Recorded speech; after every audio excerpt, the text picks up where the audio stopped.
Welcome to After Party, everybody. Thank you so much for being with us here on this Spring Wednesday. Our guest tonight is the great Maureen Callahan. We taped this a couple hours ago. You don't want to miss it. We were able to talk about the Spencer Pratt race, which was fascinating from Maureen's perspective as somebody who is not just a culture reporter and writer, but also, I think, a fantastic media critic. So it was good to hear a bit of analysis from Maureen's end, just what she's seeing in the Pratt campaign, what he's doing right, why things seem to be going well. Also, whether or not Jamie Foxx and Leonardo DiCaprio are actually secretly supporting Pratt, as he suggested on Billy Bush's show recently.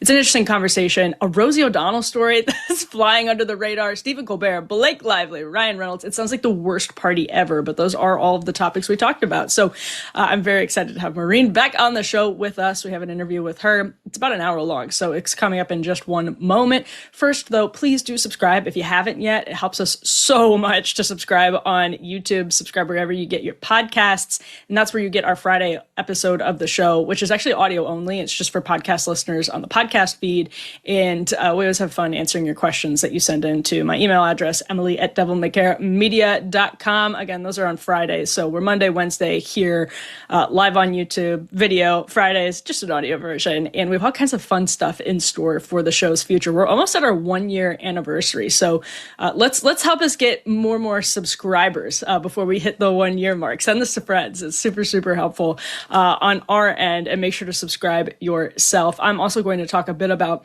the rehabilitation tour that Hunter Biden is going on, which, listen, some good, some bad, a lot of bad. And Jill Biden is out doing interviews for her new book tour. We just got, right before air, a clip of Jill Biden saying something remarkable about her husband's infamous debate performance, which Hunter Biden has also been talking about, of course, as well. So we're going to get to all of that on tonight's show. Appreciate everybody for being here and for your support, of course. But first, I have to start with James Talarico.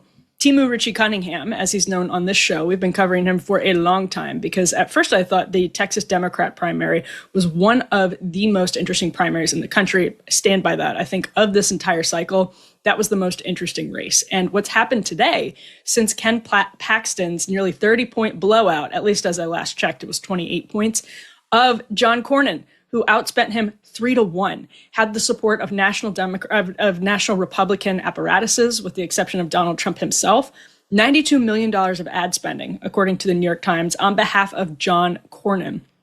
Ken Paxton was under $30 million of ad spending in this runoff competition. That's how badly Paxton was outspent, and he won by nearly 30 points. Last I checked, Cornyn had barely won in Dallas. So that should tell you how sick of John Cornyn Republican voters in Texas were. And the narrative here in DC all day has been how sort of unsophisticated Republican voters are to elect somebody like Ken Paxton with, let me just say, some real baggage. There's no downplaying Ken Paxton's personal and professional baggage. Those two things go together. It's absolutely real. He's not an ideal candidate for that seat, no question about it. Ken Paxton was up against John Cornyn. John Cornyn is the avatar of the swamp in Washington, D.C. He had, as of this session, I think a 35% rating from Heritage Action, which scores senators on grassroots priorities.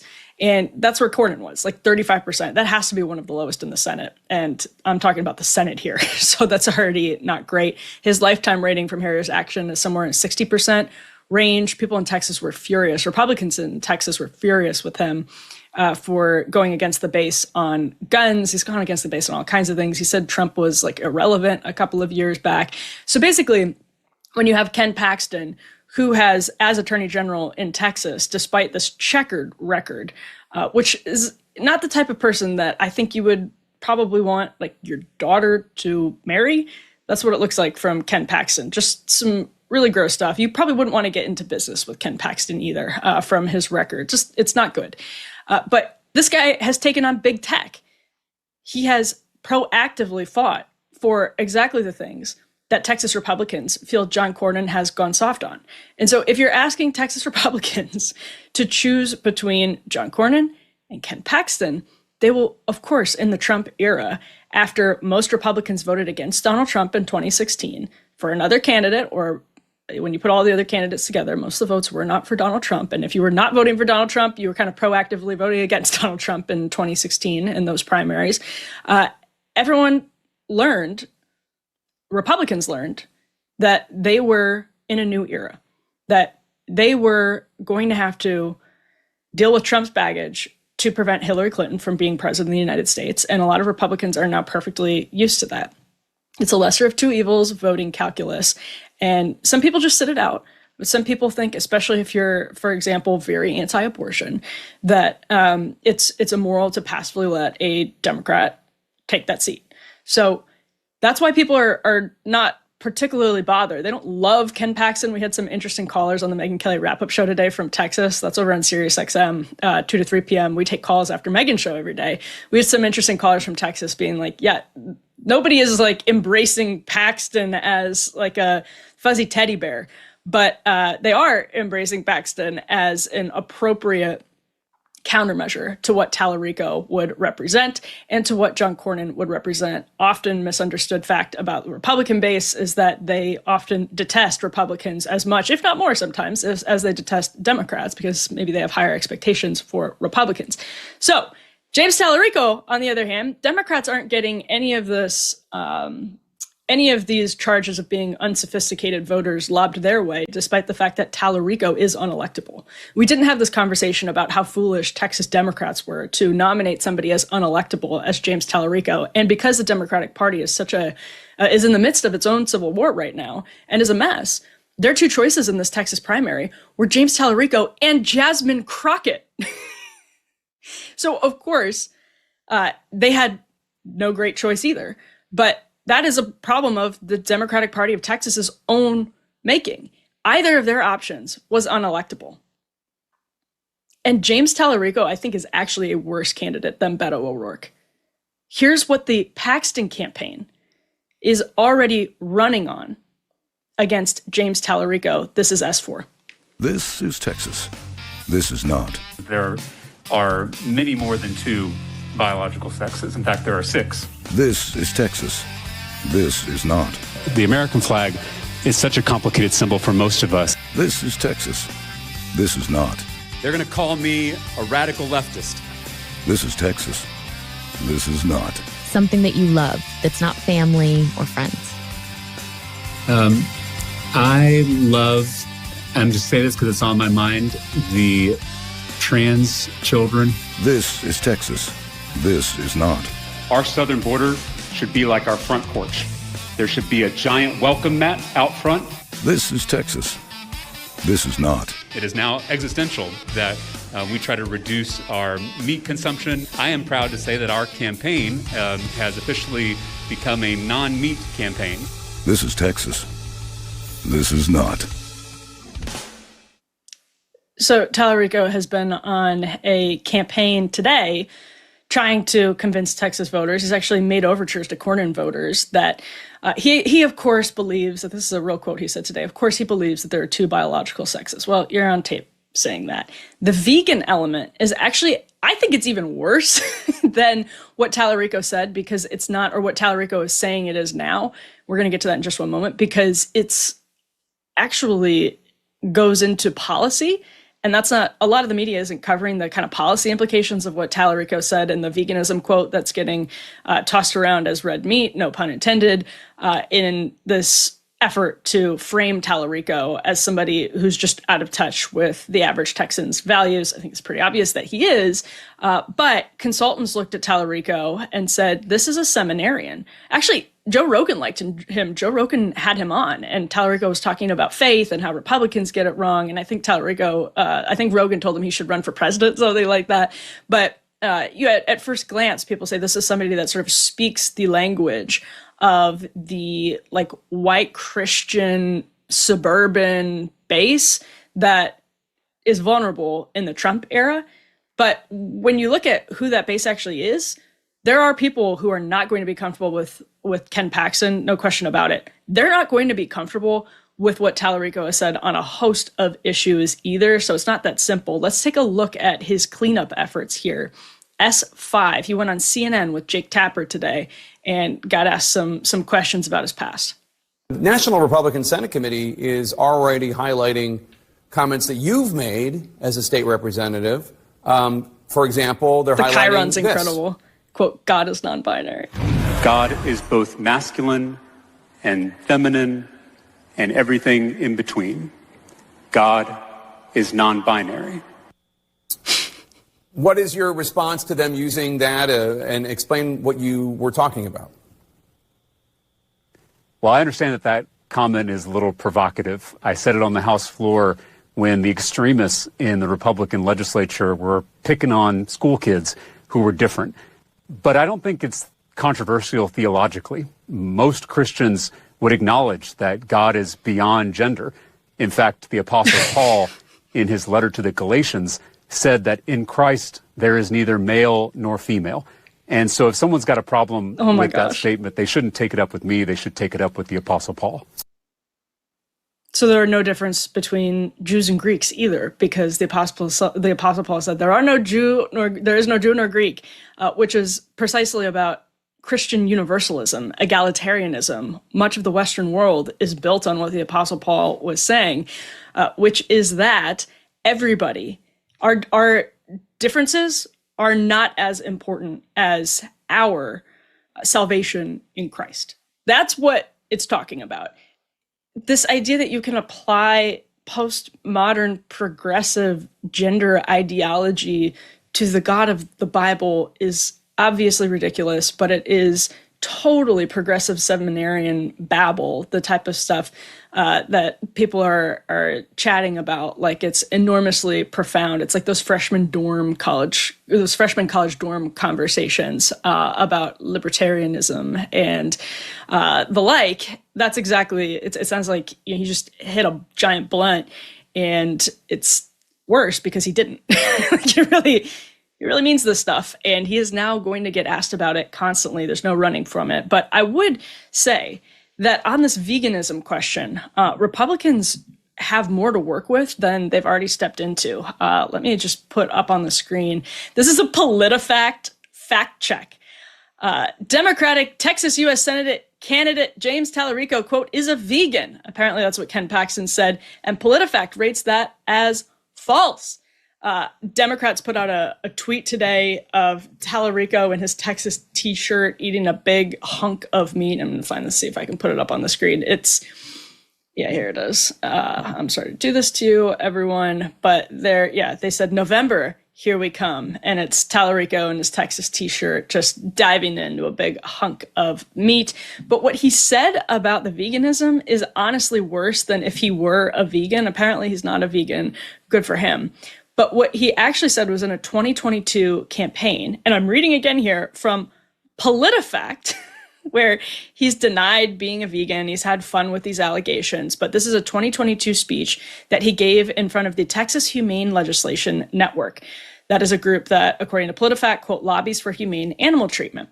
He said during this speech, reducing meat consumption is the, quote, moral thing to do and, quote, necessary to fight climate change. I am proud to say that our campaign has officially become a non-meat campaign. So we are only buying vegan products from our local vegan businesses. Everyone has to take personal responsibility in this effort. So that's Talarico in 2022. Now he wants to act like he's a big meat lover. But what he said in 2022 was that he believes it is necessary, it is ethical to reduce meat consumption for the sake of fighting climate change.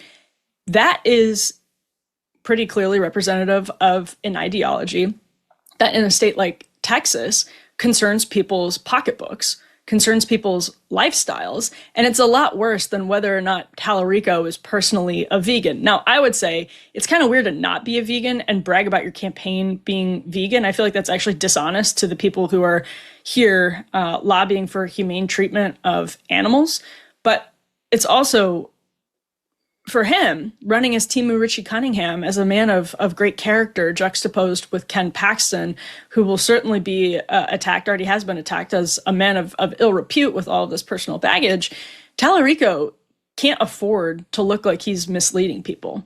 It's already bad enough that he clearly has these cultural values and I would say this is an economic value that's out of step with the average Texan.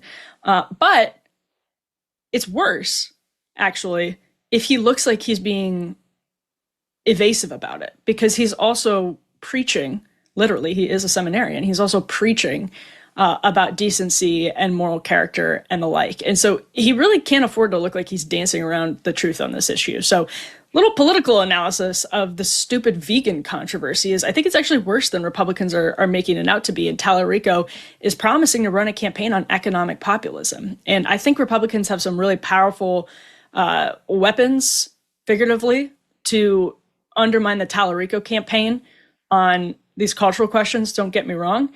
But if he is in an economy where the AAA gas price average is over $4 a gallon, the president is mired in an unpopular war. He's unpopular on all kinds of different issues that are going to be attached to Republican candidates like Ken Paxton. Republicans will need to have, I think, more creative responses and less sort of lazy responses than just say, this dude's a vegan. Now it's 24 hours into the campaign, but there's a much more serious, dare I say sinister undertone to what Talarico really said about meat consumption, to be honest. And here, as if to prove my point, is Senator Ted Cruz, Texas Senator Ted Cruz, who had a nail biter with Beto O'Rourke, turned out to not be the champion that Democrats hoped Beto O'Rourke would be. But Cruz says, take Talarico seriously.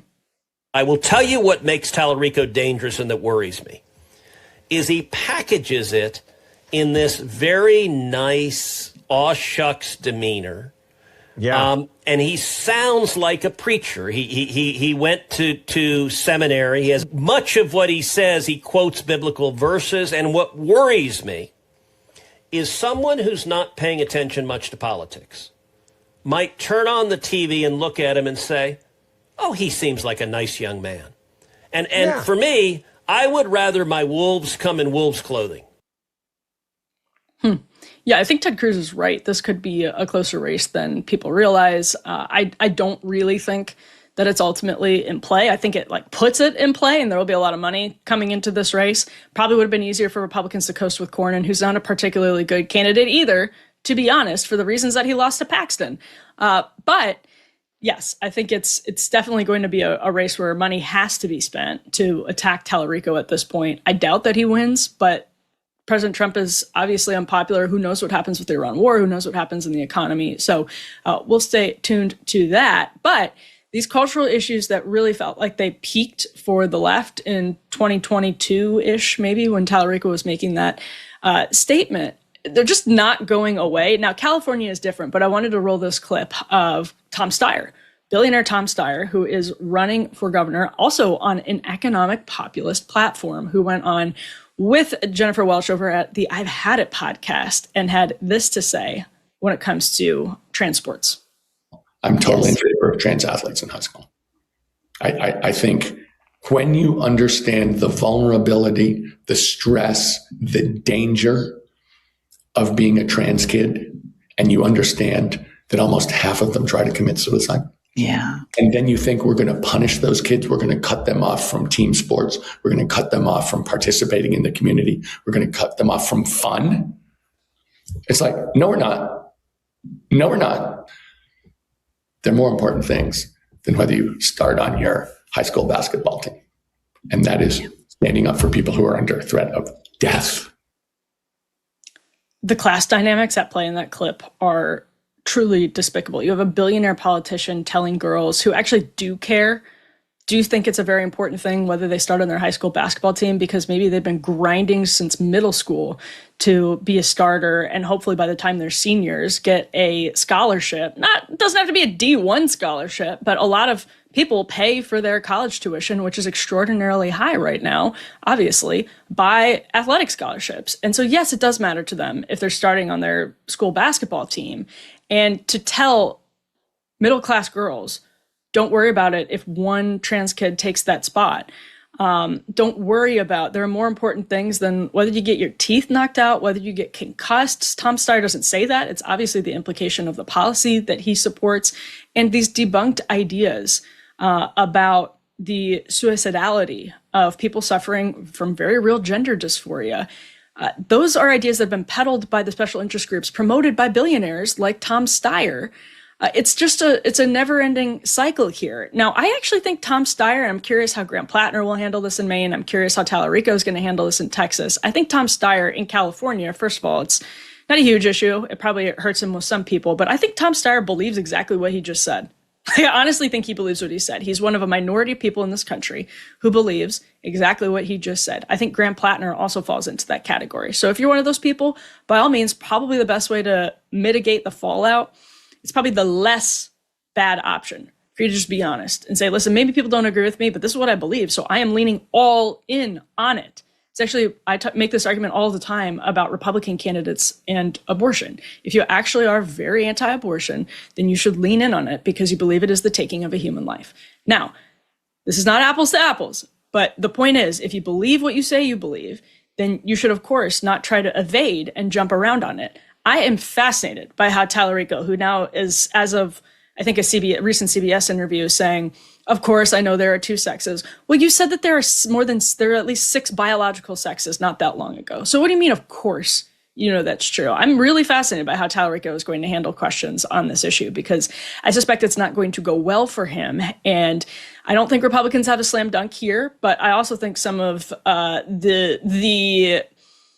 it's like brat summer right now for Talarico for the next 48 hours. And as the summer goes on, again, it's going to be a grind for Paxton. Don't get me wrong.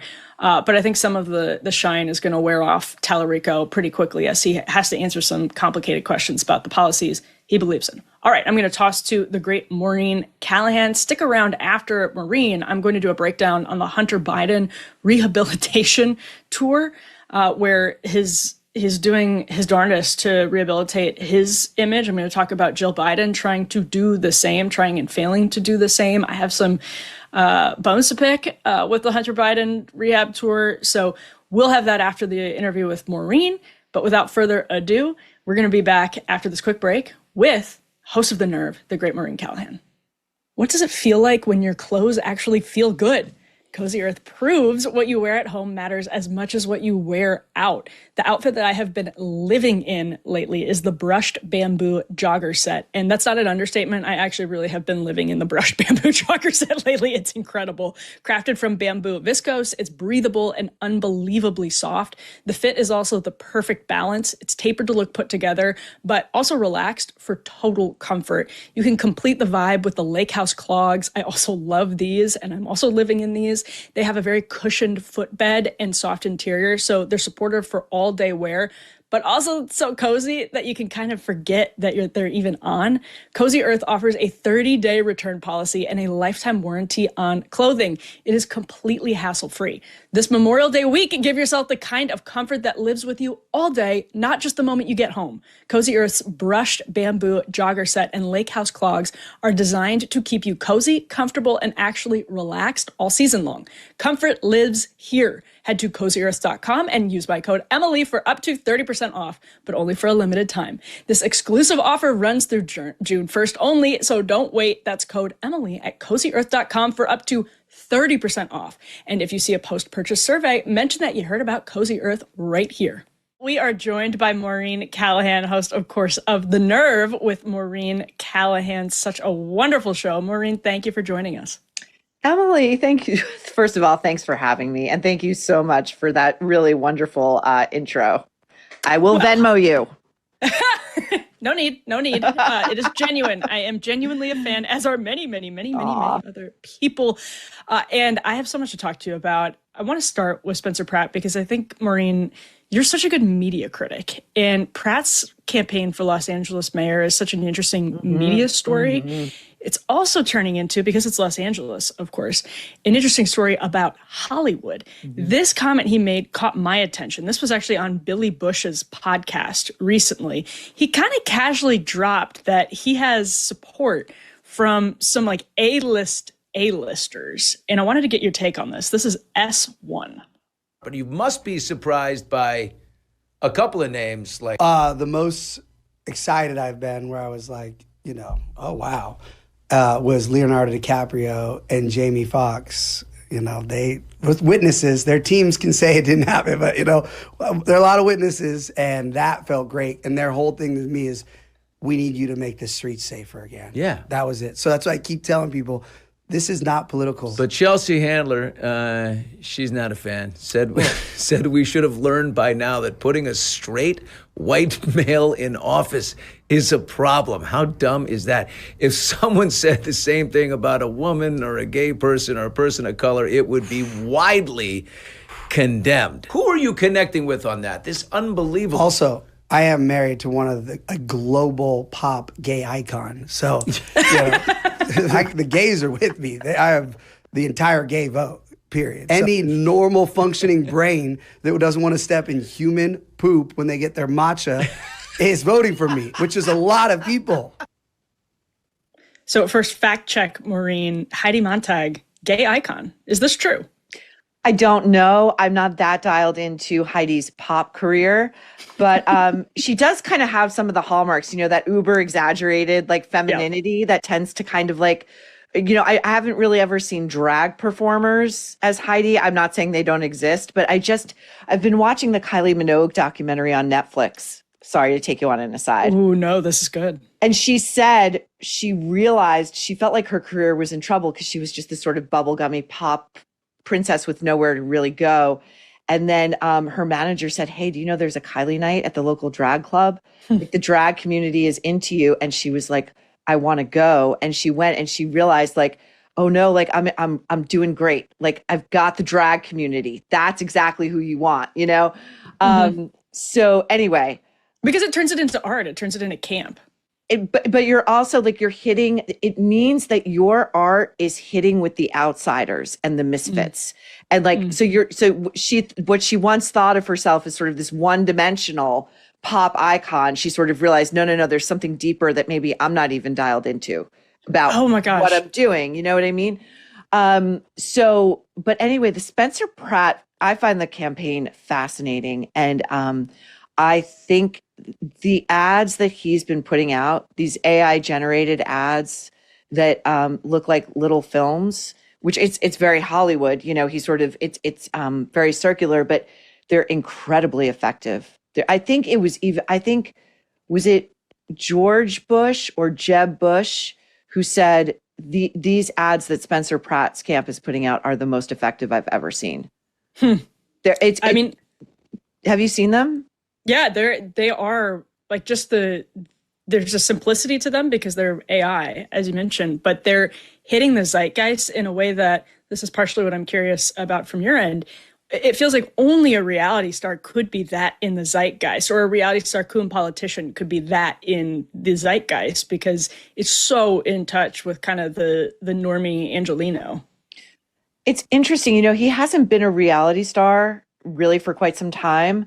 Per se, you would think even, an actor would be able to do that, or anyone in the industry would be able to sort of come up with ads that are that succinct, clever, that grab you, but that get their point across. I mean, even though these ads are AI generated, they look very sophisticated. They play on tropes that are very easily recognizable. They're very digestible. He's always the superhero. Karen Bass and the like, Gavin Newsom, they're the villains. He's running on a very, very simple platform. Anyone can understand it. He wants to clean up LA. And the mismanagement that led to the Palisades fires and the destruction they're all still living in. It shocked me, that Billy Bush clip, when he named the names. I didn't think he was going to. What do you think about this? Because most people hear those names. These are two pretty notoriously left-leaning celebrities. Left-leaning is doesn't do justice. I mean, they're like outwardly very progressive celebrities, and they're both A-listers, DiCaprio and Jamie Foxx. Maybe Jamie Foxx less so than DiCaprio, but still huge celebrities. Do you think that? I mean, it sounds like he said their publicists can say this didn't happen. Are there plausibly like real A-lister heavyweights? Oh, I believe that. Tell me. I 100% believe that. I don't know much about Jamie Foxx's politics, and I don't know that we do. Leo, what I know about his politics, it goes only really to the environment.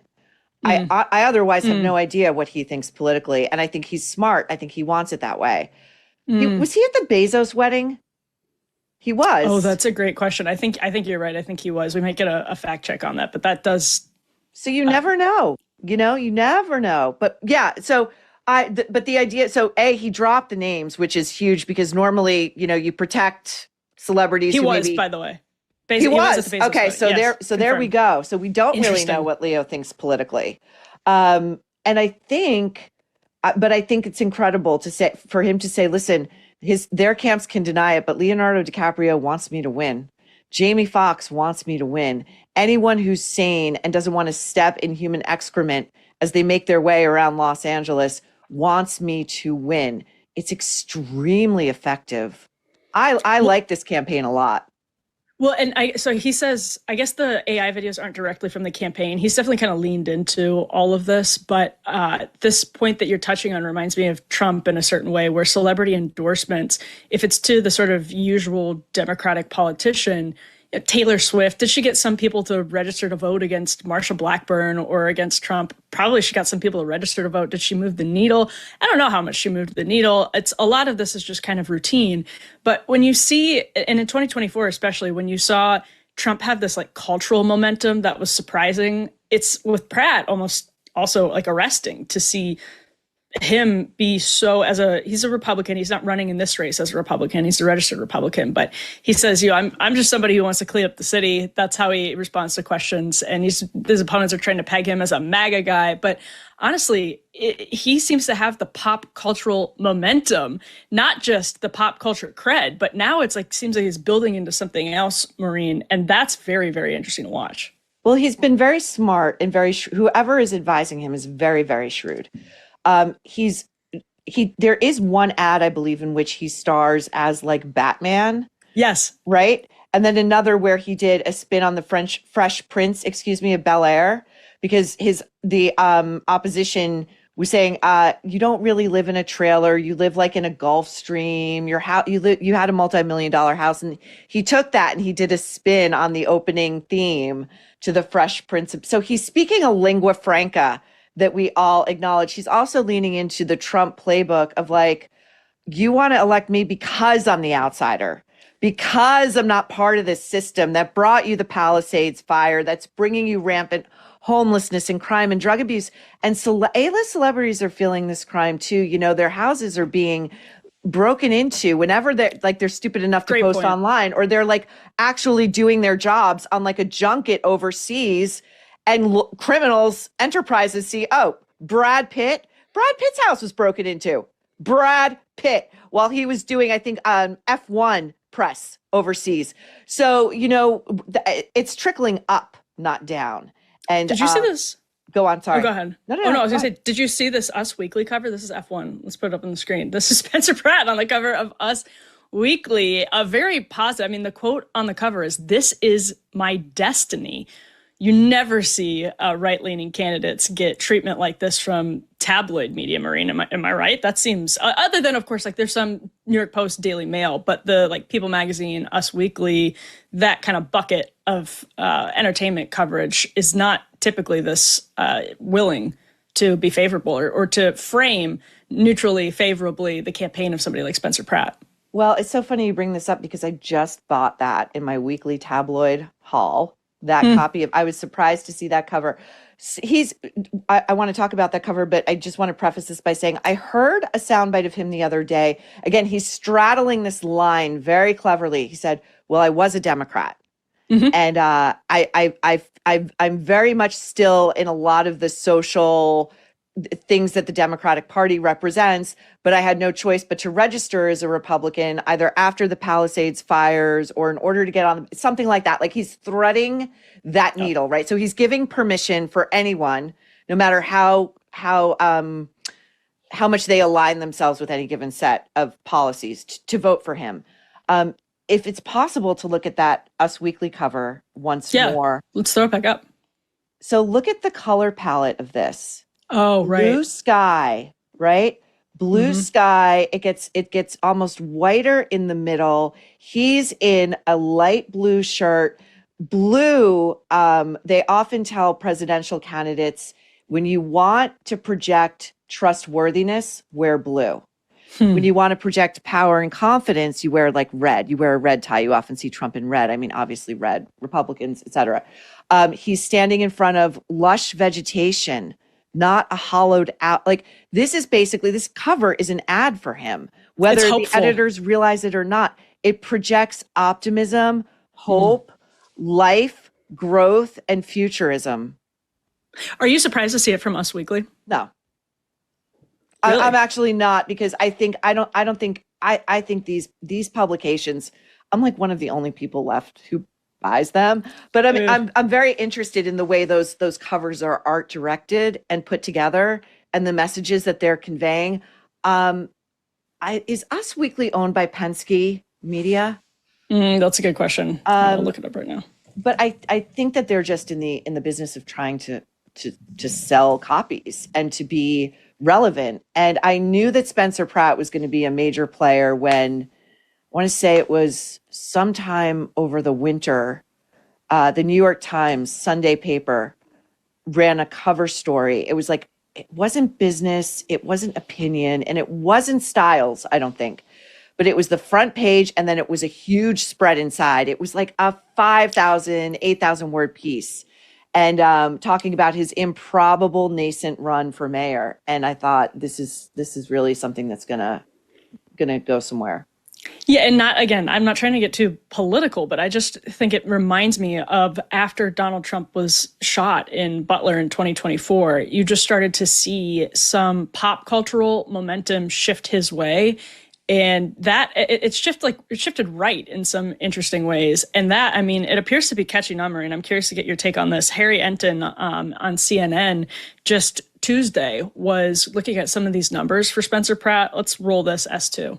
To admit that in my mind, a friend of mine who is a fan of Pratt, said, oh, he seems to rise. I was really putting it down. But if you look at the prediction markets, you look at the Kalshi prediction markets, his chances are up significantly over the last few months. You go back a few months ago, February 26th, he had just a 7% chance. What is that? That's 5 plus 2. Now it's up like a rocket. Look, chances are he still won't be the next mayor of Los Angeles, but there's a pretty decent chance of it. It's now up over a quarter, a 27% chance. So those who dismiss Pratt's chances, well, you got another thing coming, because he's got a realistic shot of winning this thing. I hate using the Kalshi numbers for these types of things, Maureen, but I guess what that does speak to is the cultural momentum, this belief that there's something about the Pratt campaign that's possible. And that's pretty impressive. I stopped trusting poll numbers when Trump beat Hillary. Smart. And, even with the last presidential election, it was the polls, the numbers weren't reflective of the outcome.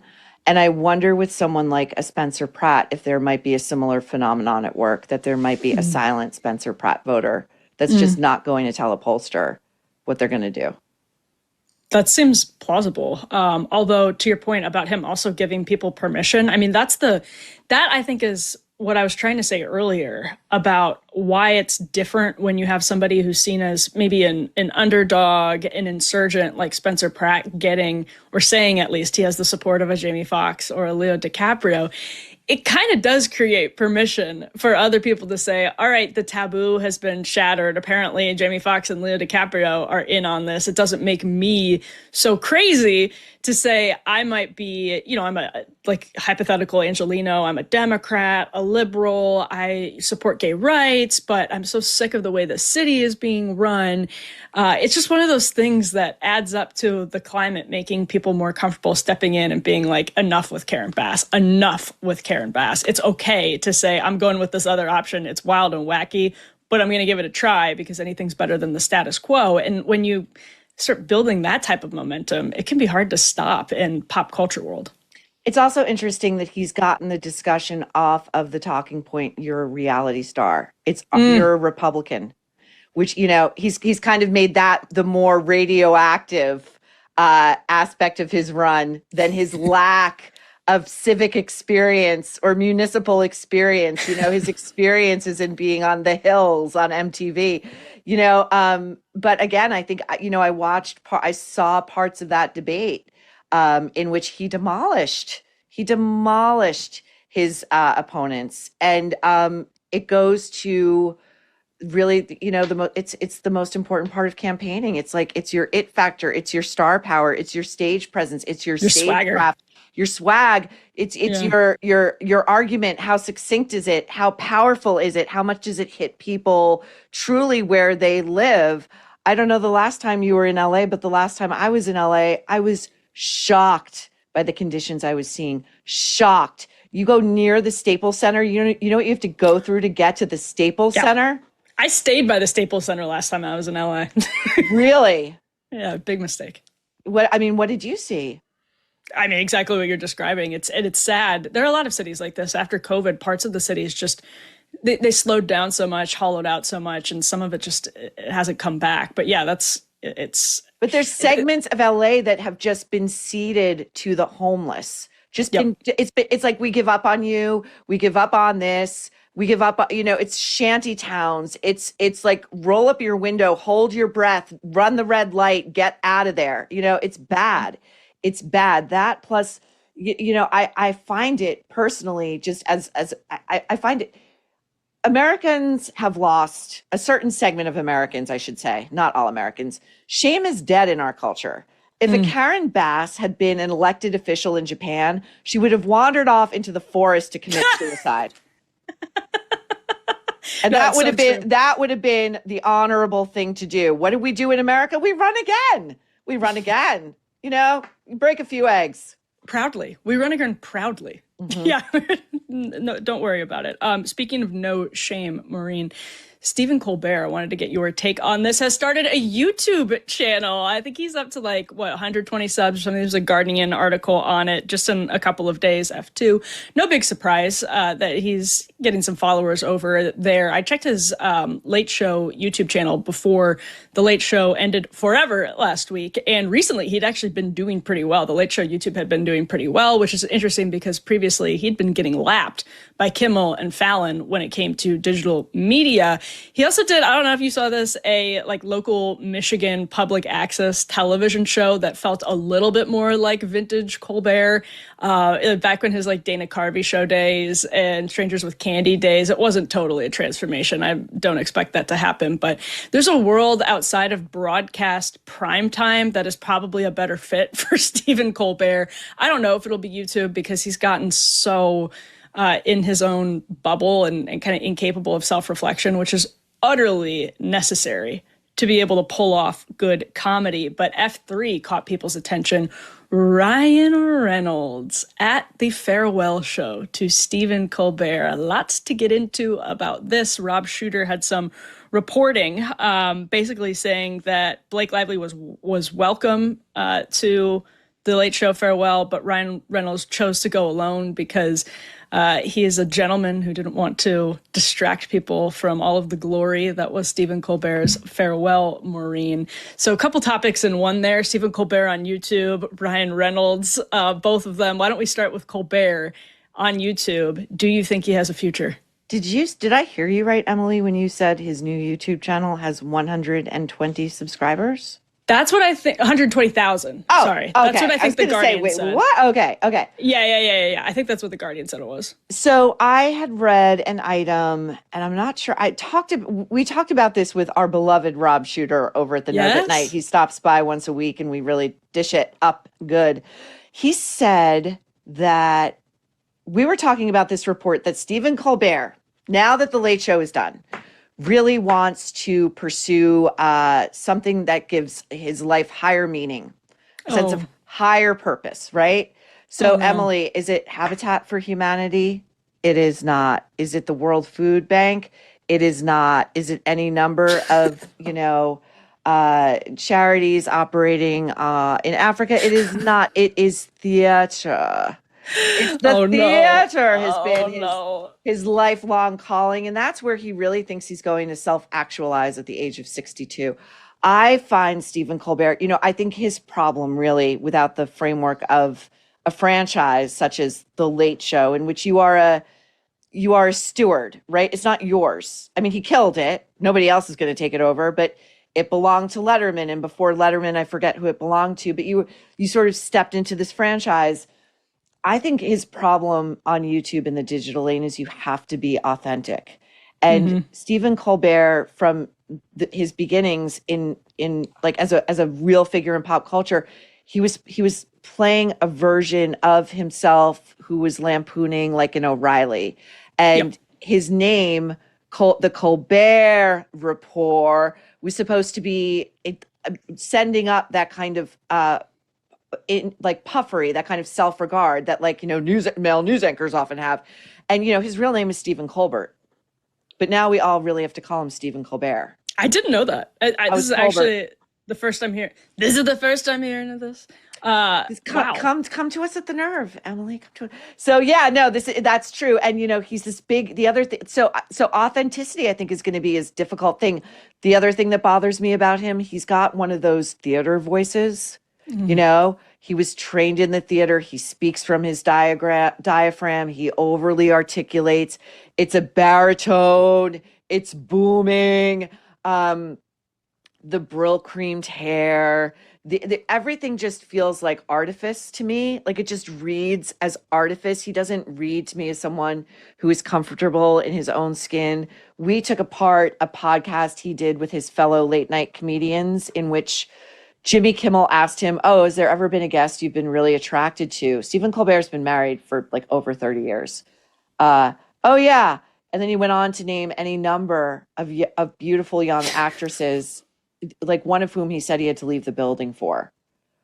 That's weird. That's weird. He was, but it was gross. It was really gross. And this is the same guy though, who's like very, very vocal about, I'm such a big Catholic. And one of my favorite appearances on that show ever, and I'm not a fan of Stephen, but I am a big one of Ricky Gervais. He had Ricky Gervais on, okay? Far greater intellect than you, Stephen Colbert. Ricky Gervais is an avowed atheist. He's done stand-up specials about it. He talks about it all the time. Stephen Colbert decided the best use of his time with Ricky Gervais in his chair in front of American audiences who just want some laughs before they go to sleep, to grind it out all over again, was to give Ricky shit for not believing in God, and in particular, not believing in Stephen's God. And who is Stephen Colbert to get on anybody, let alone a guest? That's a guest in your house. You have a guest on your show. That's a guest in your house. You treat them with respect. It was outer limits.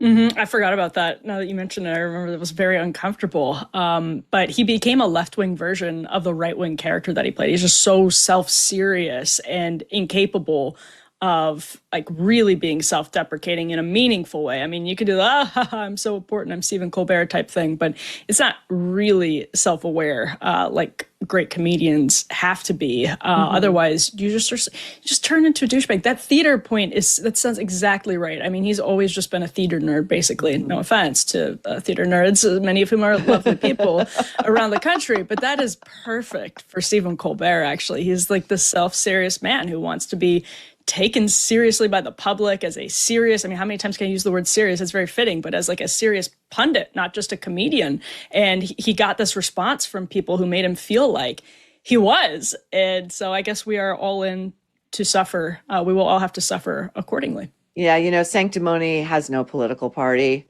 If you put in front of me the choice to be taken either as a serious pundit, or a great comedian, no question, I would choose great comedian. 1,000,000 times over. And because I think great comedians are smarter than a lot of so-called serious pundits. I really do. There's that great parlor game. Like, if you could invite any three writers to dinner, like, who would you invite? Mine would all probably be comics. Like George Carlin, Chris Rock, Joan Rivers, Richard Pryor, the people who really, Lenny Bruce, the people who really push against the norms and make people really think. Dave Chappelle can say anything he wants about any cohort or protected class, and it doesn't matter because he's so smart and so funny. So I think Colbert chose the wrong lane, and it speaks to his massive insecurity, because I think most people would choose to be a great comic. Oh, that is so well said. And people taking themselves too seriously brings us right back to Ryan Reynolds, who Rob Shuter was reporting about here. I have this quote from Rob Shuter's Substack. He said, according to sources, in regard to Reynolds choosing to show up alone at the Late Show farewell without Blake, even though Blake was welcome. Rob's sources say Ryan understood that if Blake showed up, she would instantly become the story. The attention would shift away from Stephen Colbert's goodbye and straight onto the controversy surrounding Blake. It looks like another one said Blake's image is extremely polarizing right now, and Ryan knows it. He didn't want Stephen's final show overshadowed by gossip, social media backlash, or questions about Blake. Going alone was the smartest move. First of all, Maureen, I kind of feel like he was there as a quiet promotion of Wrexham, which is back on the air now. Welcome to Wrexham, back on the air, which is also complicated given all of the baggage that Ryan Reynolds and Blake Lively now bring to the table. Am I crazy, or is actually Ryan Reynolds also very controversial right now? It's not just Blake Lively who's very polarizing right now. To extremely polarizing is the word that Rob's source used. I feel like he is too. He is too. Ryan Reynolds is a horrible person. Over at The Nerve, we always refer to him as psycho arsonist Ryan Reynolds. Yes. Oh my gosh. I was listening to The Nerve about the psycho arsonist backstory. Incredible stuff. Incredible stuff. He set his elementary school on fire in Canada when he was a kid, and he's admitted to it. And he's never. Who among us? Right? Who among us hasn't? Okay. So Ryan, I believe, is, we all know his involvement in attempting to sabotage Justin Baldoni, steal this movie, make him persona non grata in Hollywood. He has been appearing often. Like, Blake went to the Met Gala a few weeks ago alone, hours after settling this lawsuit. She went alone. And you don't show up like that, deciding in a few hours, I'm just going to throw on my nearest, ball gown that's been custom made and get hair and makeup. I'm going to call Priv, I'm going to call Glam Squad, see who's available. So that was long planned. She went alone. She was at a Fendi event in New York a few nights ago, alone. Right. So this is a Hollywood marriage. I'm not saying they don't love each other, but what I'm saying is if somebody becomes a liability and radioactive, somebody's a liability and radioactive. And if that's your spouse, well, you got to keep your distance. I don't know what he was doing at Colbert's show, but I just thought, wow, this speaks to me of Stephen Colbert's character. It's his final show. You're going to allow someone as toxic and radioactive as Ryan Reynolds to be in your crowd with a speaking moment between the two of you. According to Rob, Ryan had a good hand in writing the ostensible joke, which wasn't funny. According to Rob, Ryan left the Late Show as soon as his bit was done. He didn't stay. And Rob also told us on The Nerve at Night, which just went up a few hours ago, that they had to seat Ryan at the end of the aisle. None of the other actors who were doing that bit wanted to be near him. That's allegedly, fair. reportedly. That's not surprising at all. I mean, one of the crazy things about the Lively, Baldoni, Reynolds, Swift story is how they're seen manipulating media coverage. And I guess, it's like Colbert being a star kisser to just do anything to include this guy would be my guess. But also, Ryan Reynolds and Blake Lively have both seen themselves as people who are able to manipulate others. It's in the text messages that have come out, emails that have come, all their communications that have come out as part of this, or that did come out as part of this. We were able to see they thought they could control the press. And I guess, I don't know, is their marriage on the rocks? Or are they just also really bad at controlling the press?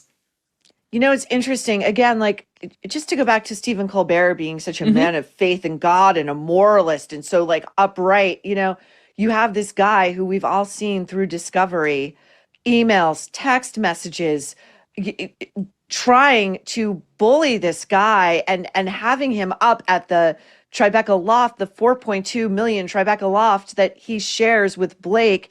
Taylor Swift is there. In comes Baldoni, and it's Ryan's reading him the riot act about how they're going to take this. It's how can you align yourself with somebody like that? How can you possibly have it on one hand floated that you're so godly and important that you know who your final guest might be? The Pope. The Pope. Right. And then have that garbage excuse for a human being known as Ryan Reynolds sitting in your audience, given pride of place on your very final show. It doesn't track. And I think that's why we're seeing this real rejection. Like we're seeing behind the curtain. Now that we see the way Ryan and Blake comport themselves, guess what? Most of us don't like it. We don't like them, and we don't want to put money in their pocket. They're $2 million in debt, reportedly. TMZ had this report. They're building a house upstate or renovating it, and construction is stopped. They're $2 million in debt. A friend of mine in the UK sent me aerial photos of their $12 million, roughly, estate outside of like a city center, and said, the upkeep on that thing has got to be enormous. It'll be interesting to see if they can afford to keep it. Ryan's unemployable right now.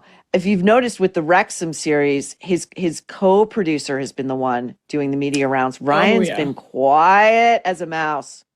Oh yeah. No, and Blake's image has always been girl next door. Ryan Reynolds' image has always been this sort of lovable hunk. And he's supposed to be somebody like Deadpool is constantly trying to skewer douchebags.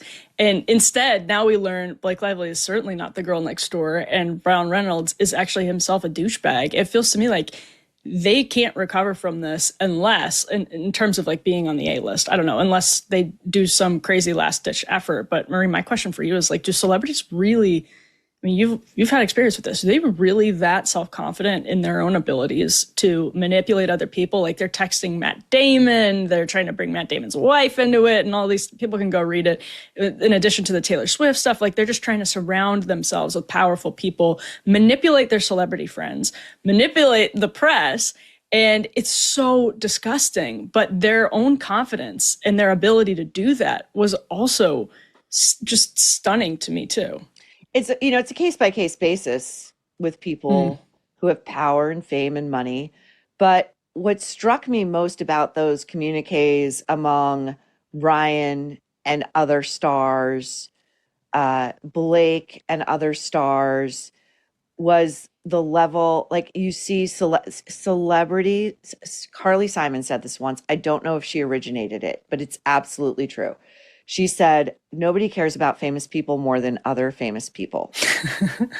Right? So it's good for journalists too. Really. When you look at it, and by which I mean, nobody wants to be liked and admired and befriend famous people more than other famous people. Right? Like their approbation matters more than to the average bear. So when you read an email from Ryan Reynolds to Colleen Hoover, the author of It Ends With Us, terrible writer who I don't think understands. I don't think she understands what she's putting out into the world with these books. I don't. But writes an email to her that is very lengthy, so lengthy you think like, what drug did this guy take before he sat down to write this letter? It's just, it goes on and on and on and on. I'm not saying he was on anything.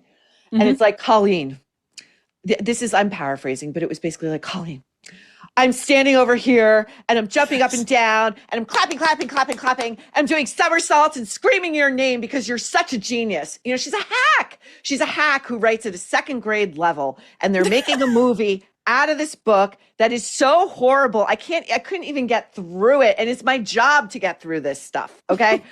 And, but you see the level of insincerity and just performative fakery, but how much Ryan Reynolds and Blake Lively need the Colleen Hoovers of the world and the Matt Damons of the world to love them.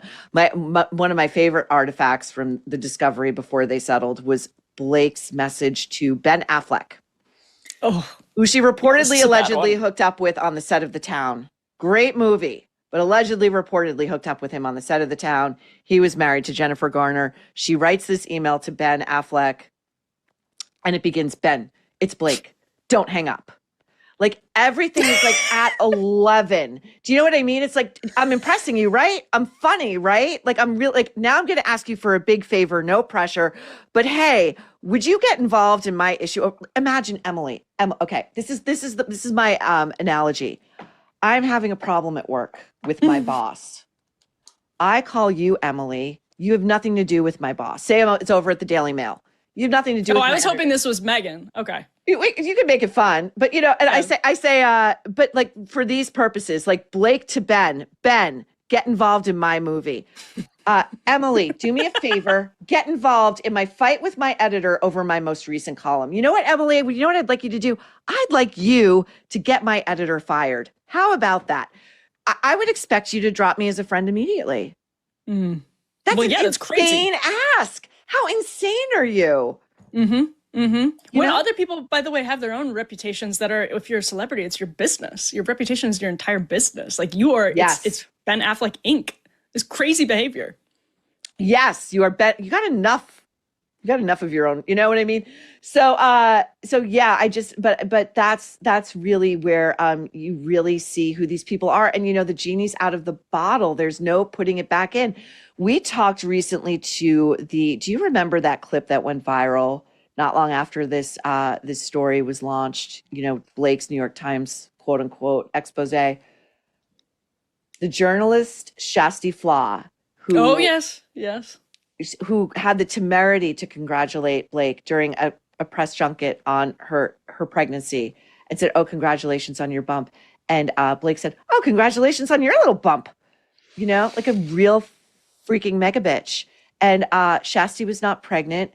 And then Blake proceeded to be a horrible mean girl to a journalist who is not only well respected, but whose job is to do nothing really than make the stars of any given crappy movie they're promoting look good.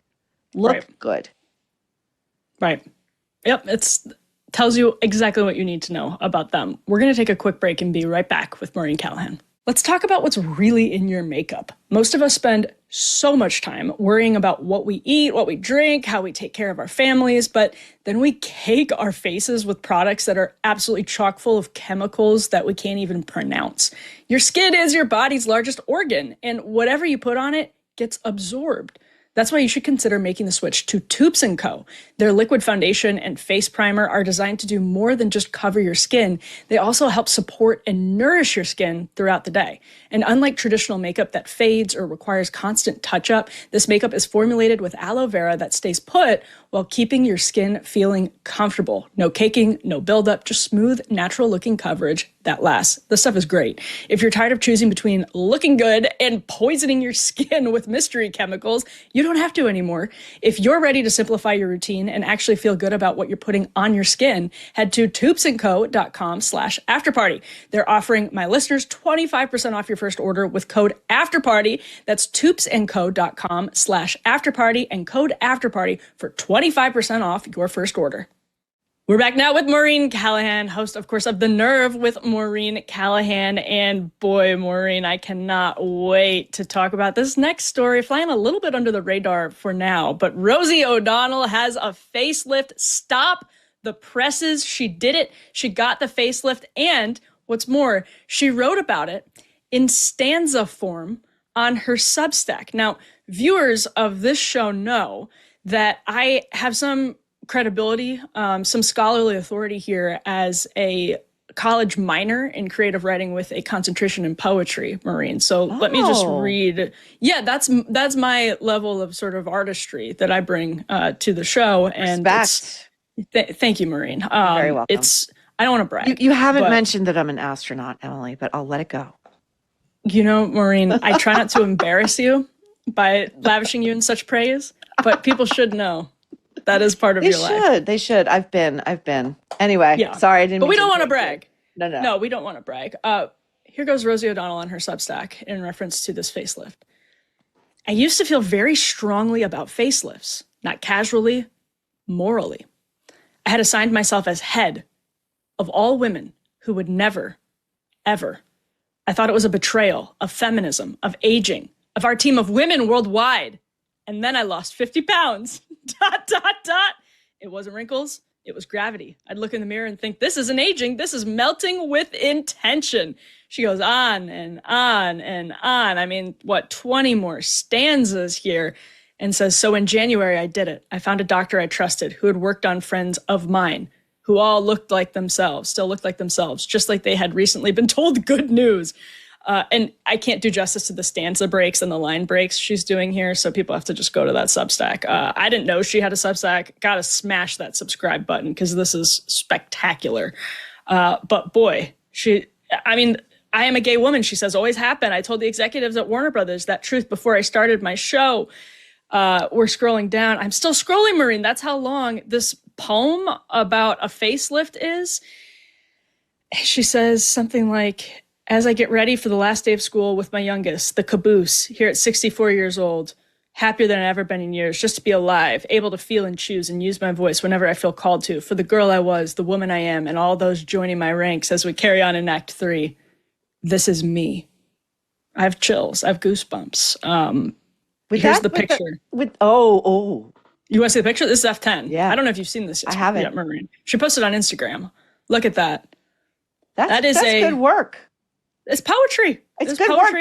That doctor really, I don't know if it's filler or the facelift, but the downturn, those lines, those frown lines around the chin, I don't know. I'm sure they have a technical name.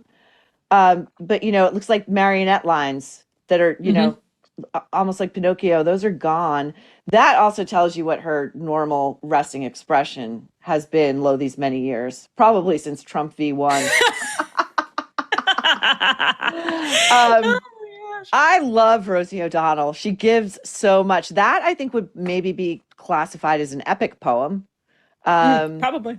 It says to me that she feels she needs to justify wanting to look good to herself, which, you know, like it shouldn't be that heavy. Like, you want to look good, you can afford it, you got a doctor you trust, go for it. You know? Right. She does. You're right. She brings this like feminist shame to the table. Like, she literally writes about that, how it feels like anti-feminist to her.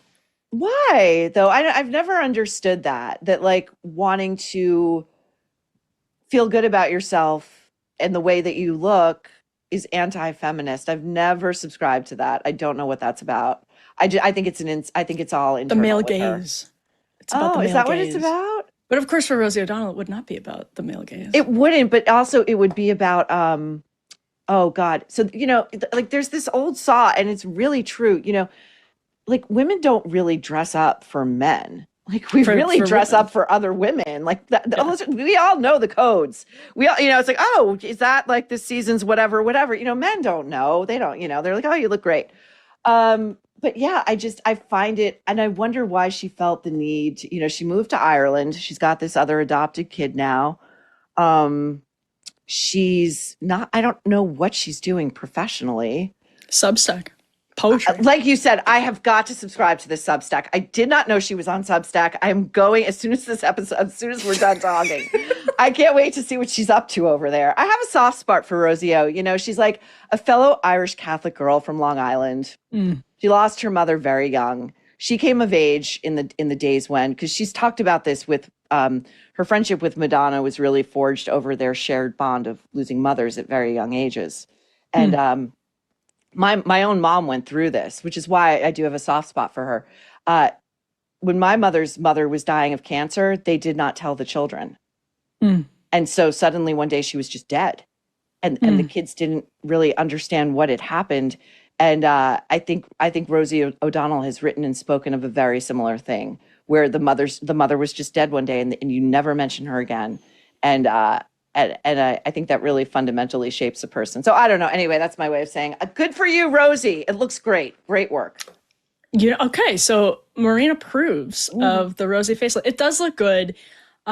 It does seem like, I mean, I guess her famous sort of spat with Trump was over him calling her a pig. So it was over looks. I mean, I guess maybe did she start it? So this is. Oh, no, she did. With the hair flip on The View, right? She totally started. 100% she started it.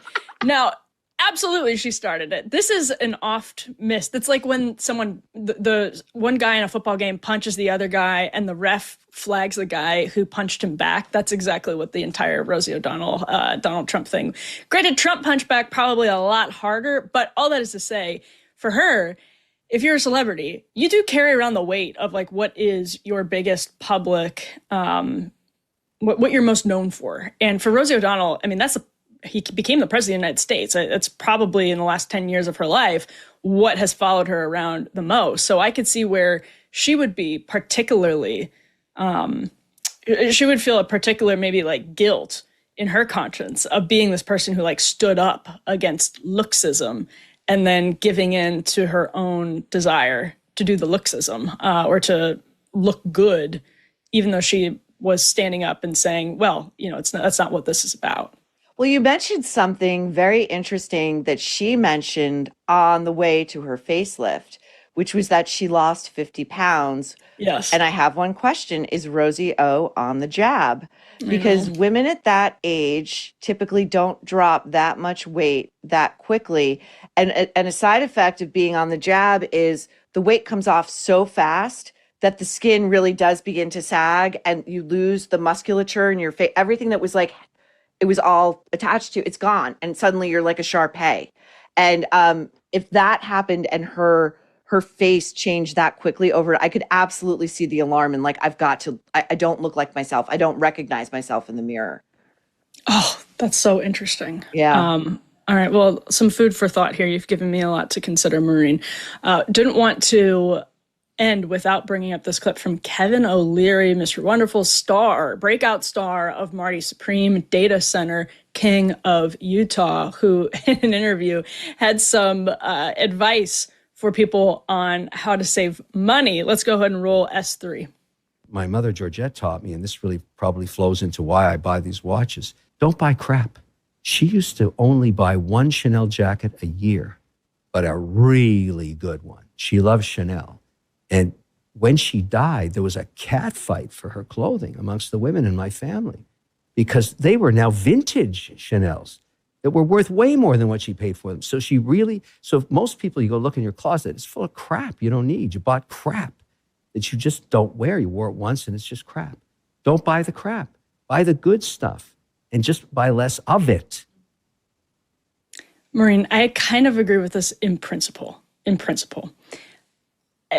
I don't know that Kevin O'Leary is the messenger for this to talk about his mother's vintage Chanel, because the average person who is looking for like new work pants is still probably going to go to H&M or J. Crew or Target to get the new work pants and not buy one, quote, really nice pair, because unless you're buying Chanel, you end up going to what, like J. Crew, which is way more fast fashion. I guess that's changed a little bit, but it's way closer to fast fashion than to Chanel, certainly. And there's not like a ton of middle ground between those two things. So I get why people are, this is like going viral because some people are mad at him for it. Some people really love it. I do agree in principle that it's probably the quality over quantity is better. We're in this like consumerist quantity mindset because of fast fashion. I don't know that came across right, but I'm curious what you think. Yeah, I mean, he's going to sound a little bit out of touch. After all, I mean, he and his wife were driving a boat. I don't know which one of them was driving a boat, and somebody died. His wife, I think, right? They got away with it. Yeah. Allegedly, reportedly. I'm sure a big check was cut. That aside, I couldn't talk about Kevin O'Leary without referencing that, because nobody was referencing that when he was doing his Nobody whole ever press talks tour. about it. Nobody ever talks about it. And it's like, how can you not talk about it? Somebody died. I think they were day drinking. Mr. Wonderful loves to talk about his wine collection on Shark Tank and how he invests in wine. And you know what I'm saying? Anyway. No, it's actually always driven me crazy. So I'm glad that. Thank you. I'm so glad you feel the same way. So that said, I'm not being super literal and taking like, oh, of course not everybody's buying Chanel, or vintage Chanel, or, maybe not real Chanel, but this reminds me of, my dad taught me this, and my dad adhered to this, and my dad was also not a man of wealth. He was a truck driver, but he always believed in buying like one high quality thing over 10 things of lesser quality and price, right? You buy the nice coat, you buy the nice shoes, you buy the nice bag. That pulls an outfit together. You also take care of the things that you love, that you spend money on. And it really does, it's a reflection of you and how you think about yourself. And it's funny, when he died, my brother and I were going through his stuff. Every closet door we opened, it was stuffed to the gills with clothes. I don't know how he did it. He was such a clothes horse. But I do agree with it. And I do love it. I mean, I think, there's this wonderful line in one of my favorite films is the Before trilogy, Before Sunset, Before Sunrise, the Richard Linklater, Ethan Hawke, Julie Delpy, and they're talking in the second film. They meet again, and they're in love with each other, and they're trying to impress each other, and they're talking about this very thing, consumerism. right? As like very smart, hipster, sophisticated, literate guys, people. And he talks about, he's trying to sort of say like, I don't know that I really believe in consumerism or wanting items for the sake of just having them. What is that?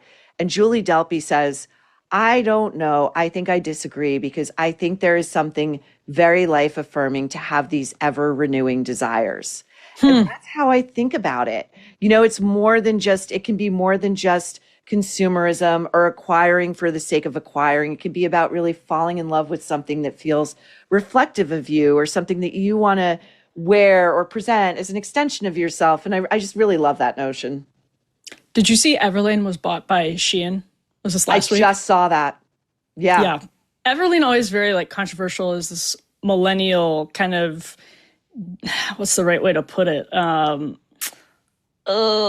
Millennial gender bending kind of, I don't know how to put it, Maureen, but a little, maybe frumpy is the way to put it. But like their stuff, the whole point of Everlane is that it was very, very high quality and that you could source. I actually really love Everlane because basics, shirts, that type of thing, undershirts, that type of thing is really, really good. Yeah. It was always really high quality. But they couldn't make it work because they're competing with all of the fast fashion consumerism now. And they were bought by Shein. Like, it's probably the worst person to buy Everlane given their own mission. But here we are. Do you know what I recently learned? It takes something like 80 or 120 gallons of water to manufacture one pair of jeans. Oh, gosh. I mean, if you really go down the rabbit hole, like you won't be able to buy anything for yourself ever again. Yeah. You know?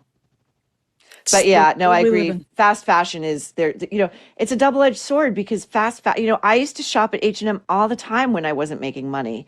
And when they were really good and then when they were really knocking off like really great designs and designers, Zara's the same way. You go into a Zara on a good day, you can come out with some great stuff that's like really, really good dupes for stuff most people could only dream of affording.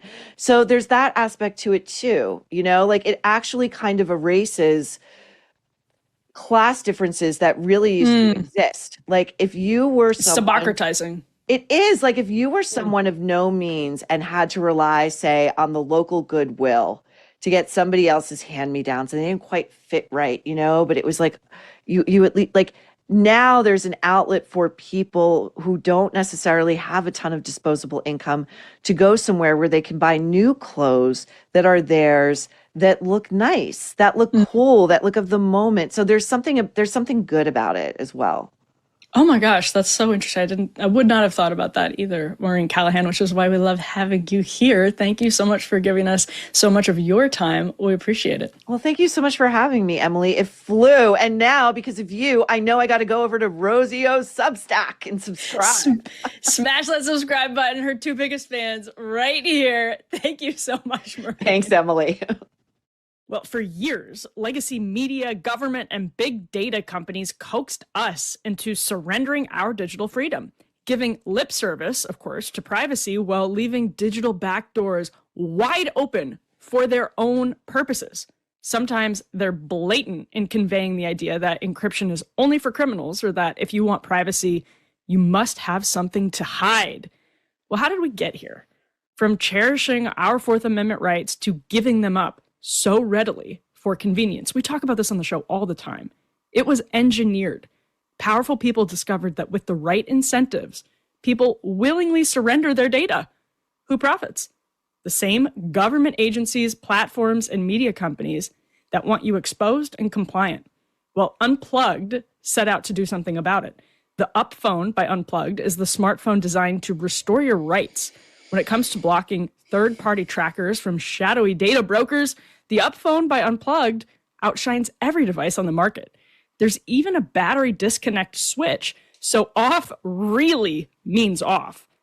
All of this is independently verified and tested, so you can be confident in knowing your Up Phone is the most private smartphone you can buy. Check out Up Phone from Unplugged at unplugged.com/Emily. That's unplugged.com/Emily. Hi, everyone. We are back again. Thank you so much for sticking with us. I'm excited to talk now about the Hunter Biden Rehabilitation Tour, where he has gone on Sean Ryan's show. He has gone on Soft White Underbelly and Candace Owens' show, among others, by the way. I'm probably even forgetting to list different examples, but I did want to talk about it for a moment because there's a good side and a bad side to it from my perspective. The good side is the human side. Hunter Biden has actually lived an extraordinarily interesting life. I'm going to get to the bad side in just one moment, so stick with me. But this man survived a car accident when he was 3 years old with his brother. He has, which killed his mother. He has lived as the son of one of the most powerful U.S. senators for decades, and of course the vice president. He has battled intense addiction problems. He had a really severe brain accident or head injury, I should say, from that car accident. I don't know if that contributed to his addiction issues, but he's talked a bit about how has a lot of issues stemming from that very traumatic event in his life. But he's been all over the world. He's been in all these kinds of crazy situations. This is part of the bad side. But he's interesting as a human being. His Andrew Callahan interview, watched the whole thing. I watched the whole Candace interview, whole Sean Ryan interview, watched the whole Soft White Underbelly interview, which is like more than 2 hours long. He's a very interesting guy. There's one point in the Sean Ryan interview where Ryan says, like, I didn't expect to like you this much.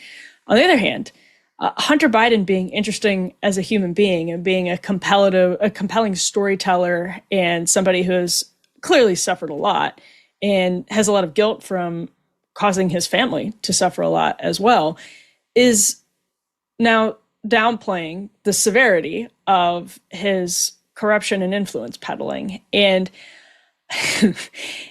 it's really not it's not particularly helpful, even from a human perspective, to allow Hunter Biden act like this was all a witch hunt. Were there some partisan witch hunters? Absolutely. Who were peddling bad information, dubious information? Absolutely, no question about it. But Hunter Biden was pretty nakedly trading on his family's name in a way that we do not expect of our public servants or their family when they are in office. Now, this is obviously, we talked about this on the show a couple of weeks ago, a huge issue with the Trump family right now. And what the Trump family is doing is on another scale from what Hunter Biden did. Isaac Saul has an article on his website breaking down, we put it up on the screen just a couple of weeks ago, you can go back and watch the segment, everything that is going on with World Liberty Financial, the lobbying for pardons, and so on from the Trump family.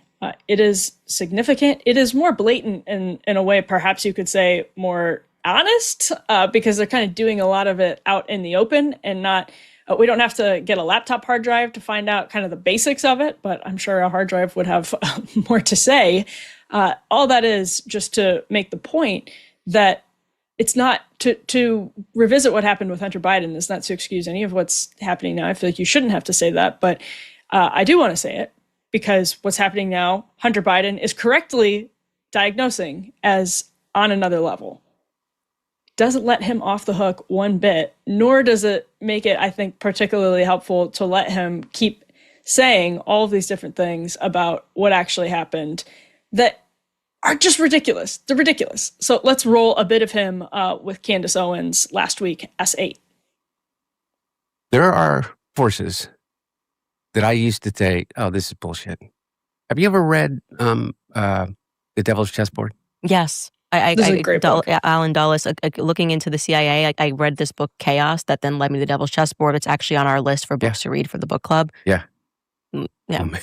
Yeah. It'll knock you, Chaos, CIA, the Manson stuff. That was the one that knocked me. And I was like, what the heck is our government? What is going on? Chessboard, and you realize that anyway, what the CIA is capable of, and you think it's all a conspiracy. And I think that's what they're fearful of, is that people will have awakened to that. Yeah. And so when they're kind of trying to throw red meat now, which you see them doing, the left, the right, it's just not landing the same anymore.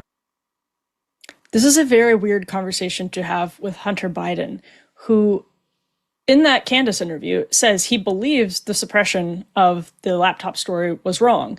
But then in other interviews, he said basically that it wasn't suppressed. In other recent interviews, that there was no suppression of it. There was some, shutdown of the speech, but because conservative media covered it so extensively, the New York Post covered it so extensively, it actually was a huge media story. And listen, it's just not true. There's even polling on what people actually knew about the laptop or hard drive, however you want to put it. He's also vacillated a bit on that, or gone back and forth a bit on whether there was a laptop or if it was always just a hard drive. Laptop is the shorthand that people understand. It sounds like it was a hard drive, but all that is to say, Hunter Biden was doing influence peddling, and much of it we know because of what we saw on the laptop. And for him to make this really interesting book recommendation, I mean, Devil's Chessboard, I think I recommended it as one of my 3 books at the end of the Ezra Klein episode that I did a couple of years ago, if I'm remembering correctly, by the great David Talbot, who has covered this stuff extensively. It's a fascinating book, totally downplays some of the threats from the communist governments associated with the Soviet Union. That's a story for another day. Maybe we can get into it another time. But the cover-up of the laptop story was orchestrated by 51 former intelligence officials, at least one of whom was using an active CIA email address, according to Sean Davis at The Federalist. And so Hunter Biden goes on in that Candace Owens interview to say that his father was never associated with the Epstein class. If anything, he was a victim of elites and elite scheming. Let's take a listen to some of his thoughts on the Butler assassination attempt and potential conspiracy theories around that. S9. I mean, whether it's Butler or Charlie or makes no sense. These things that it's just not right. And I mean, it's so glaringly not right. It's almost as if they're just saying, F like, you. F you. They're not even I don't trying. care. We don't even get good psyops anymore. And that's what I keep saying. I'm like, it's so disrespectful that we're not even getting good psyops anymore. Like we're supposed to believe he survived 4 assassination attempts, the first president that's ever survived 4 assassination attempts. Yeah. I mean, even the recent White House Correspondents' Dinner, there was so much theater to it after, so much theater. And now it's kind of, okay, Secret Service maybe shot each other and we're just going to kind of quietly move on. But Trump needs a ballroom. Like that's a normal reaction. Hey, there's a shooting duck. Hey, well, we better get that ballroom. And by the way, it's going to cost $1 billion now. And by the way, it's not from donors. And by the way, we're going to do it. It's just the constant, like, talk about gaslighting. This has been just this, and we're not even. Are we even a year into Trump's second term? We're a little over a year. So I'll be the last person to say there are no questions around the Butler assassination attempt. Of course, there are questions about the Butler assassination attempt, outstanding questions and serious questions about the Butler assassination attempt. Don't get me wrong on that one, because I agree. On the other hand, the idea that Hunter Biden is now a brave truth teller on the question of foreign influence in American politics is so beyond ridiculous. I do find him interesting, and I do think we're going to get more and more from these interviews information about how he saw his role, but he was like Burisma alone. I think he talked to Sean Ryan about this. His role in the Burisma board alone probably had some intelligence benefits to the United States. We're talking Mexican businessman, Carlos Slim, Mexican billionaire, one of the most powerful people in the world, Carlos Slim. Hunter Biden was, I'll show you this in just a moment. In fact, there are messages about Hunter Biden's negotiations with Carlos Slim, his team's negotiations with Carlos Slim, Romania, Kazakhstan, China, of course. He was negotiating with CEFC, as Peter Schweitzer has reported. He dismisses the Schweitzer reporting on Sean Ryan, I think, but that's real. The connections between Hunter Biden and CEFC, which itself is linked to the CCP, real. He met up with potential Chinese business contacts when he flew on Air Force Two. When he flew on Air Force Two, this state visit that Biden did, I think it was 2014, on that state visit that Joe Biden did when he was vice president. So there is a lot of there when it comes to Hunter Biden's influence peddling, and probably some of it put him in good position, just aside from being Joe Biden was on Senate Intel for years and years. Then he was the vice president before Hunter was doing all of this. So the idea that Joe Biden, who benefited from the 51 former intel agency suppression letter, this led to the suppression of the New York Post story on social media. We know that the FBI had briefed social media companies, Mark Zuckerberg has talked about this, to expect that they'd war gamed this even, to expect a potential laptop hard drive drop from Hunter Biden. I mean, all of it is absurd if you're trying to make the argument that that Joe Biden and Hunter Biden are now going to be sharp critics of the deep state. That said, if Hunter Biden is having his eyes open to some of these evils of the surveillance state, I will gladly hear some of what he knows, because I think he does know a lot, to be quite honest. F15 or F19, we can put this on the screen. He announced a Soft White Underbelly interview by saying, "For years, the story of my life was told by people who wanted it to end. This time I told it myself." It's about 2+ hours long, 2 hours, 20 minutes long, a very interesting interview, like I said. But once again, he has a sympathetic interviewer who is totally entranced, seduced by his compelling, personal, self-aware life story about addiction, his own failures. And that is used, I don't even know if he's doing it on purpose. If it's on purpose, it's very clever, but it's used as a way to earn this credibility when Hunter Biden then says, there was nothing on the laptop that showed criminality or corruption or anything like that. Hunter Biden is damn lucky he didn't get charged with a FARA violation. Prosecutor, I think David Weiss said he just couldn't find enough to prosecute Hunter Biden with a FARA violation. This is the FARA statute. I'm putting it up on the screen. I've reported on FARA a good bit over the last 10 years. And you can see any person, the Foreign Agents Registration Act comes out of World War II to crack down on unregistered propaganda. Any person who acts as an agent, representative, employee, or servant, or any person who acts in any other capacity at the order, request, or under the direction or control of a foreign principal or a person whose activities are directly or indirectly supervised, directed, controlled, financed, or subsidized in whole or in any major part by a foreign principal, and who directly or through any other persons engages within the United States in political activities for or in the interests of such foreign principal, acts within the United States as a public relations counsel, publicity agent, information service employee, or political consultant for or in the interests of such foreign principal. It goes on and on, but you get the point. I just wanted that to be kind of downloaded in our minds as we look at a little bit at Hunter Biden's record. That is a description of a lot of the work that we saw on Hunter Biden's laptop itself. And I'm focusing on that because he has said that there was nothing of import. It was all just personal problems. It was all just personal material, that there wasn't anything of real political import on the laptop. And it's just, like, frankly, not true. The New York Times' Ken Vogel, who did a lot of really good Hunter Biden reporting, reported on this Romanian plot that involved material from the laptop, Romania-China plot that involved material directly from the laptop. This is another thing that I recommend people read. This is from Marco Polo. He's a researcher who's done a ton of stuff on Hunter Biden over the years. And I'm just going to put the PDF up on the screen because I bookmarked a couple of places where you see some obvious stuff happening with FARA violations. This is China. Look, we're going to just look at some of these screenshots. This is obviously evidence of FARA violations. And I can't read all of it on the podcast side here, but you can download this report on your own. It's screenshots of emails where you see FARA violations, potential FARA violations in action. CEFC, this Chinese energy conglomerate, was connected to the CCP. It was connected to the Chinese state government. So based on the FARA statutes that I just read, it's just to say there was no evidence is crazy. Let's go over to Romania. You're going to see something really similar. You can do this with Mexico. You can do this with all kinds of different deals. Romania, as I mentioned, you're seeing screenshots here. These are related to Carlos Slim from Hunter, from his business partners, over and over again.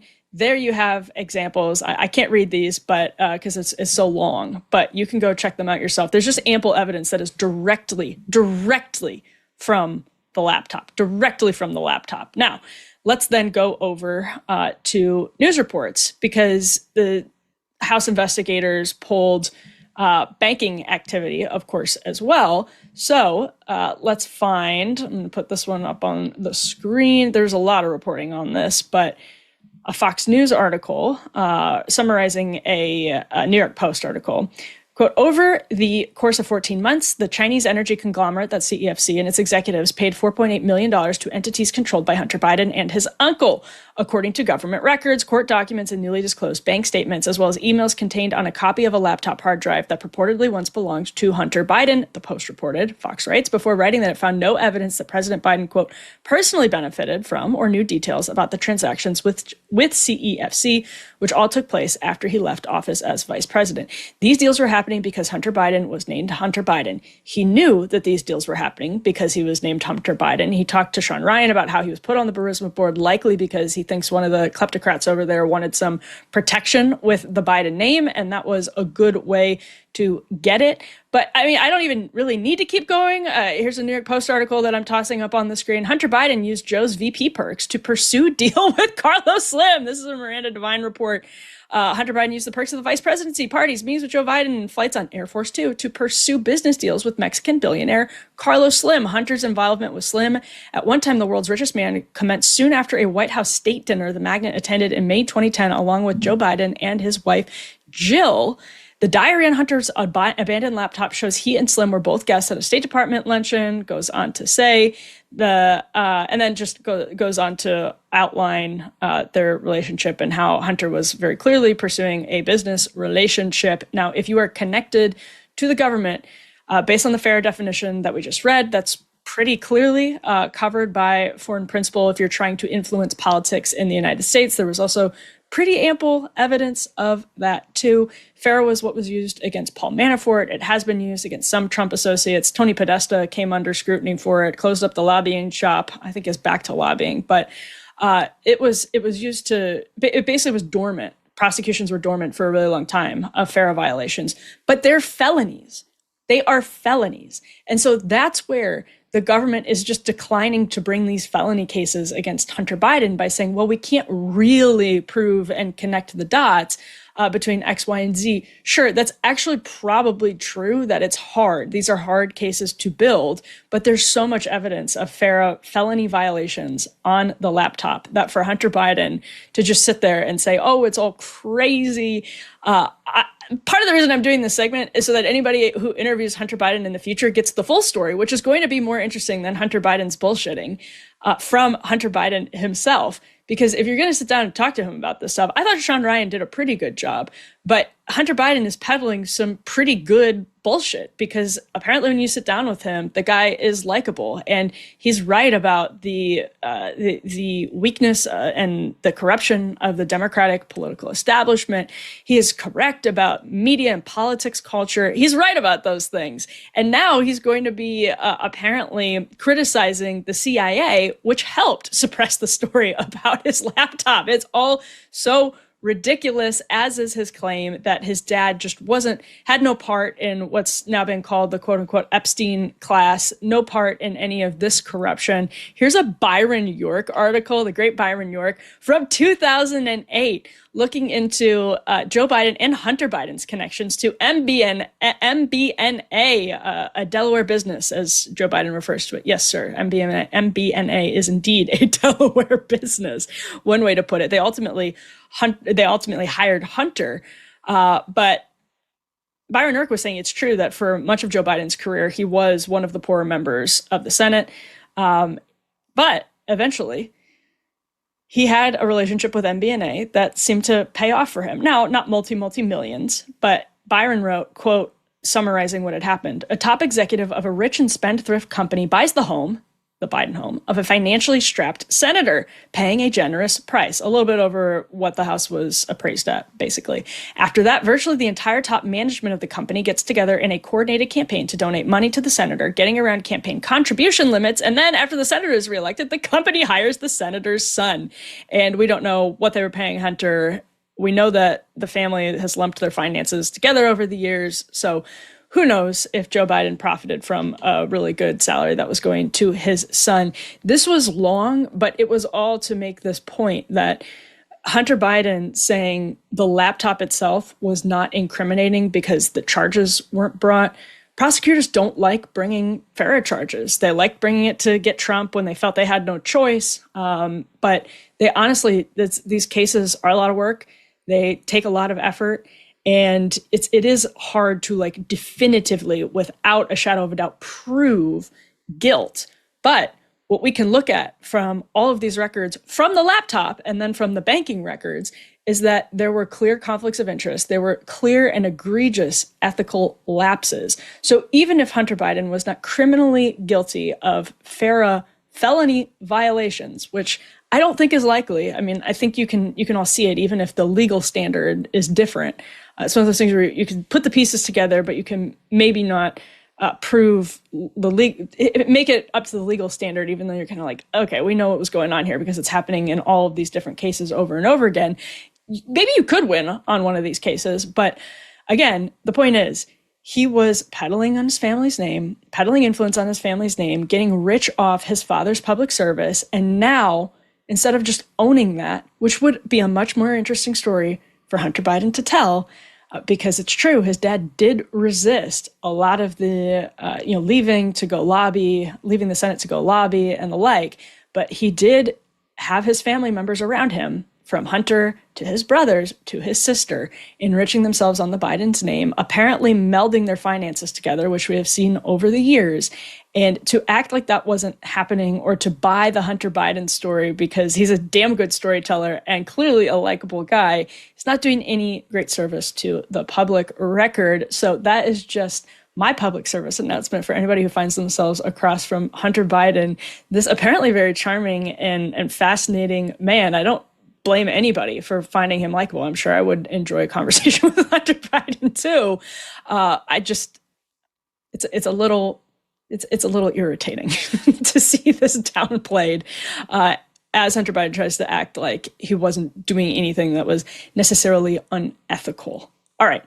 Now, Jill Biden, as we round out a record-shattering long episode of After Party tonight, Jill Biden was or is now on a media tour to promote her new book, and got some questions about her reaction as Joe Biden melted down during that infamous debate when he said, "We beat Medicare." Let's take a listen. Were you horrified as you saw it unfold? I wasn't horrified, I was frightened, because I had never, ever seen Joe like that. With the COVID, with dealing with everything we have to do with, look, if we finally beat Medicare. Thank you, President Biden. Before or since?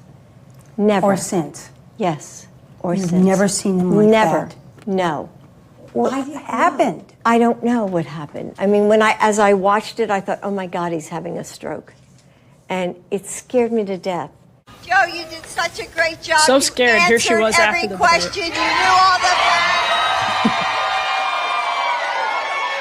And let me ask the crowd, what did Trump do? Why? I hate that clip so much.